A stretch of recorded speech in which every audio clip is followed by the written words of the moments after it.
Minecraft is a game that many of us are familiar with. It has a relatively simple graphics design, with most things in the game being made of squares and rectangles. This puts a stylistic limitation on what can and can't be added into the game, but even so, the designs are still eye-catching and rather unique. They've aged fairly well in my opinion. In this video, I want to go over what aspects of Minecraft's textures contribute to its simple yet appealing art style. Let's start by taking a look at the dirt block, one of the most common blocks you'll find throughout the world. While the placement of the colored pixels may look random initially, it works by evenly spreading them out across the surface of the block without too much repetition in the pattern. This pattern texture is then applied to each side of the block. The key is the design of the pattern. As mentioned earlier, there is little repetition in the pattern. Despite this, the colors are evenly spread out on the block. There isn't any part of the texture that stands out, which really contributes to its design.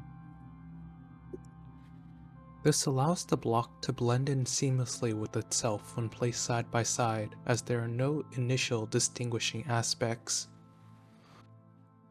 As with many things, however, there are some outliers. Wood blocks, for example, have two different textures used instead of one. Crafting tables are an extreme case, using 4 different textures for their block design. Despite the quantity of textures used, however, they still abide by a basic pattern rule.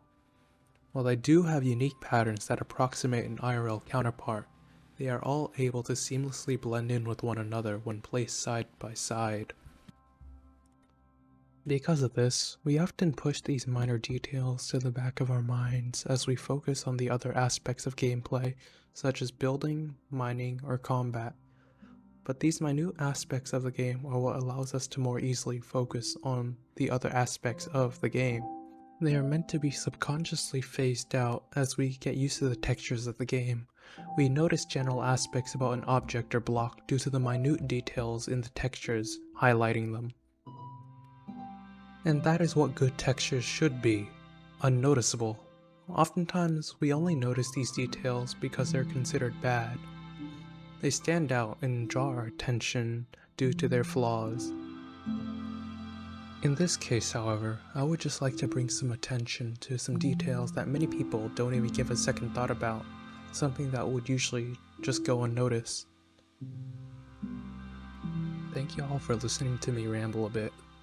If you like this style of video, just tell me in the comments. I have a couple different styles of videos I want to try and make. So far, my channel has just been filled with random bits of content. If you want to listen to me unscripted or just want to hang out a bit, I stream every Friday night at around 10 PM PST and sporadically during the week whenever I have time for it. I would like to apologize in advance for the video quality of those streams, as I don't really have access to fast internet. Or you can always feel free to check out my Twitter to hear my random 3 AM thoughts. Anyways, once again, thank you all for watching, and goodbye!